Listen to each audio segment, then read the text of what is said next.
Did Michael Saylor dump Bitcoin? This image of MicroStrategy wallet just broke the internet.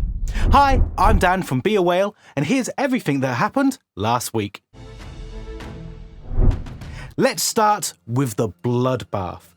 Bitcoin ETFs just lost $866 million in a single day. That's the second worst day since these funds even existed. Thursday marked the second worst day for the spot Bitcoin ETFs since launch, as big allocators and treasuries pull back. Let's think about who's selling here. This isn't some random retail panic. These are pension funds, hedge funds, institutional money, the people who were supposed to bring stability to crypto. For months, they bought Bitcoin like it was going out of style. Now, they're heading for the exits.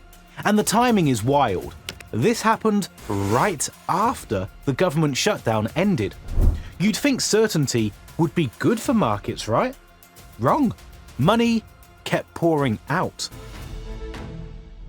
Now let's talk about the Federal Reserve, because they just killed everyone's hopes. 3 weeks ago, 67% of investors thought we'd get a rate cut in December. Now, those odds dropped below 50%. Most people think it's not happening. Why does it matter? When the Fed cuts rates, money gets cheaper. People pull cash out of boring 5% savings accounts and throw it into riskier stuff like Bitcoin.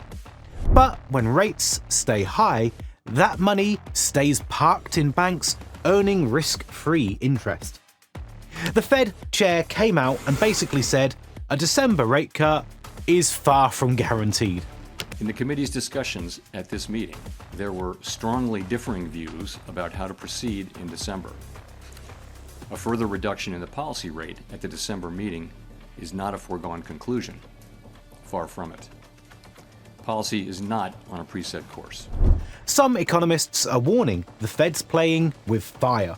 They're cutting rates while asset prices are at record highs and unemployment is low. Historically, that's how you pump a bubble until it pops.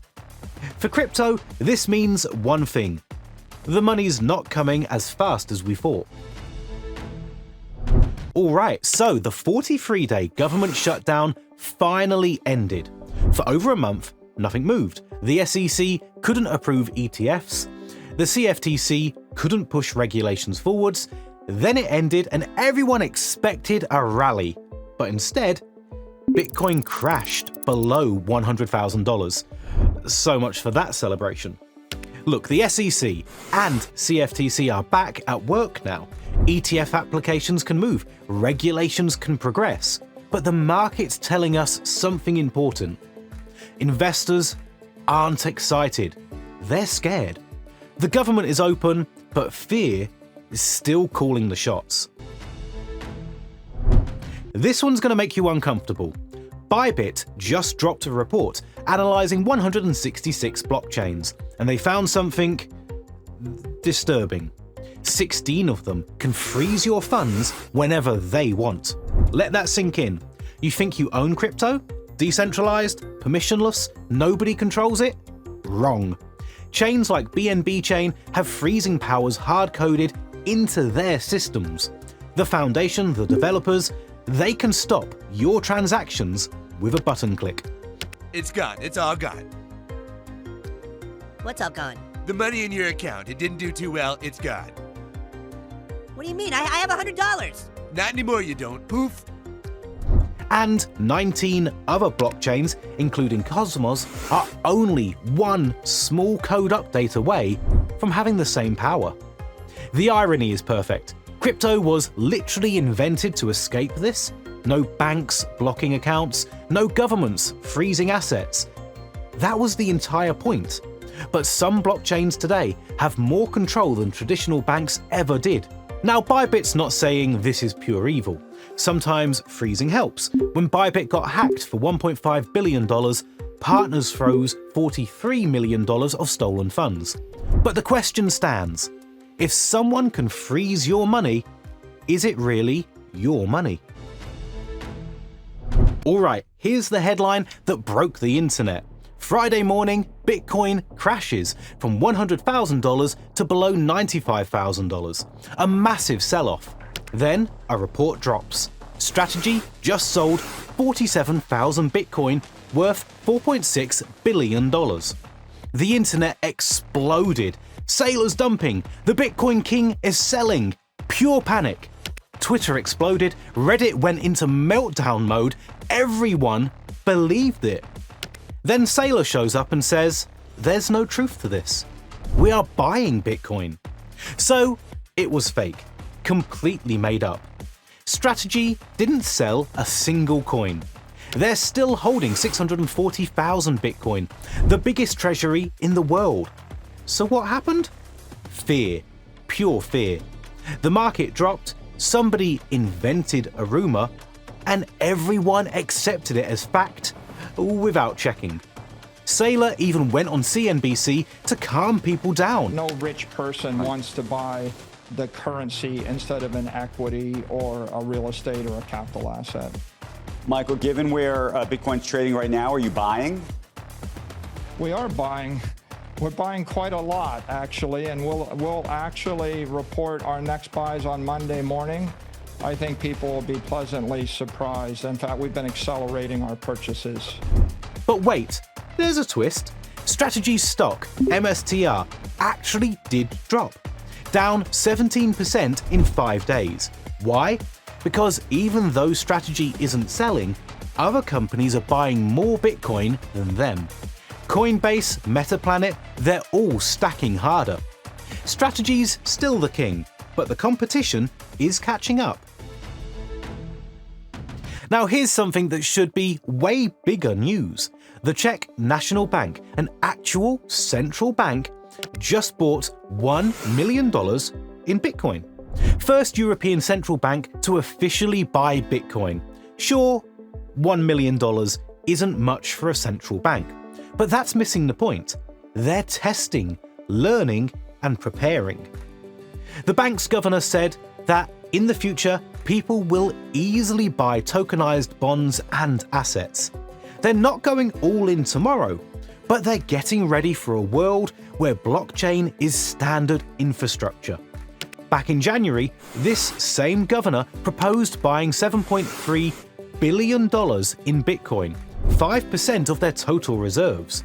The board rejected it. But now, they're running a pilot, and if it goes well, that $7.3 billion conversation could come back. Let's end with something actually good. The XRP ETF just launched and absolutely destroyed every other ETF this year. Day 1, $250 million in inflows and $58 million in trading volume. That beat all 900 ETFs launched in 2025, crypto and traditional. Even Solana's massive launch couldn't touch this.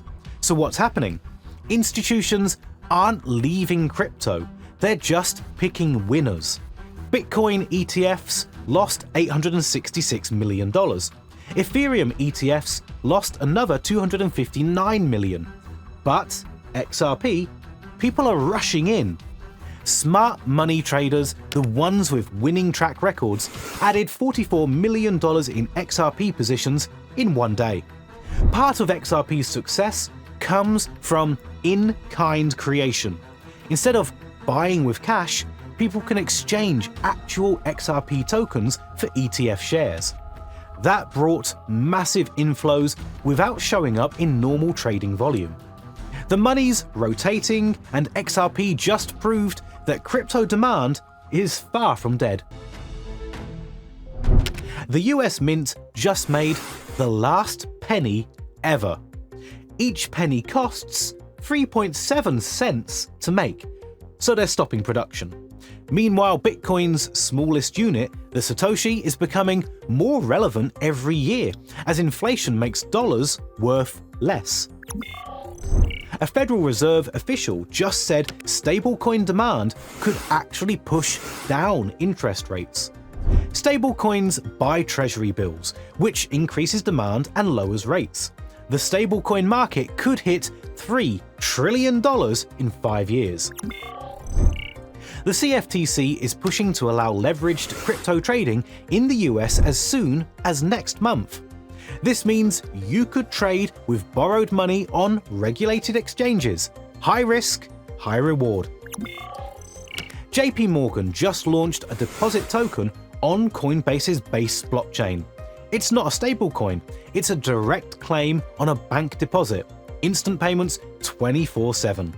The biggest bank in America is going all in on blockchain. Bitcoin ETFs lost nearly $1 billion. Rate cut hopes died.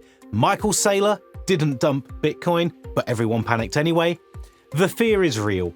The volatility is brutal, but the big picture, crypto's not going anywhere. If you like this recap, smash like, subscribe, and I'll see you next week.